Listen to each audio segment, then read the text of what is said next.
Welcome to Man Does Tech, where I solve the problems you didn't even know you had. In this video, I will explain how to play Pokémon Go on your iPad. First, you'll need to download the free Pokémon Go application from the App Store. Make sure your iPad has a stable internet connection, either Wi-Fi or cellular data, and that location services are enabled.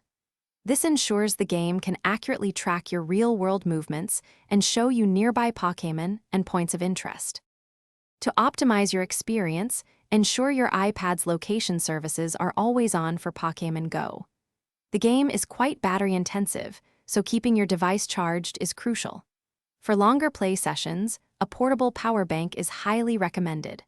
Also, a strong internet connection, whether through Wi-Fi or cellular data, is essential for seamless gameplay and loading the game map effectively. Playing on your iPad involves using the touchscreen to navigate the game map and access various menus.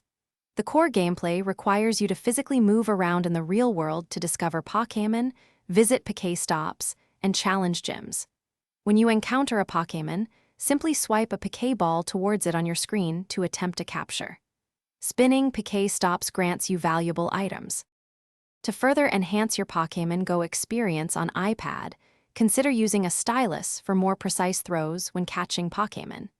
You can also adjust the augmented reality settings within the game for better performance or a different visual experience.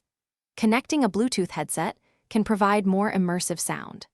Finally, engaging with local Pokémon Go communities can help you find raid groups and trade Pokémon with other trainers. Thanks for watching. If you found this helpful, don't forget to like and subscribe.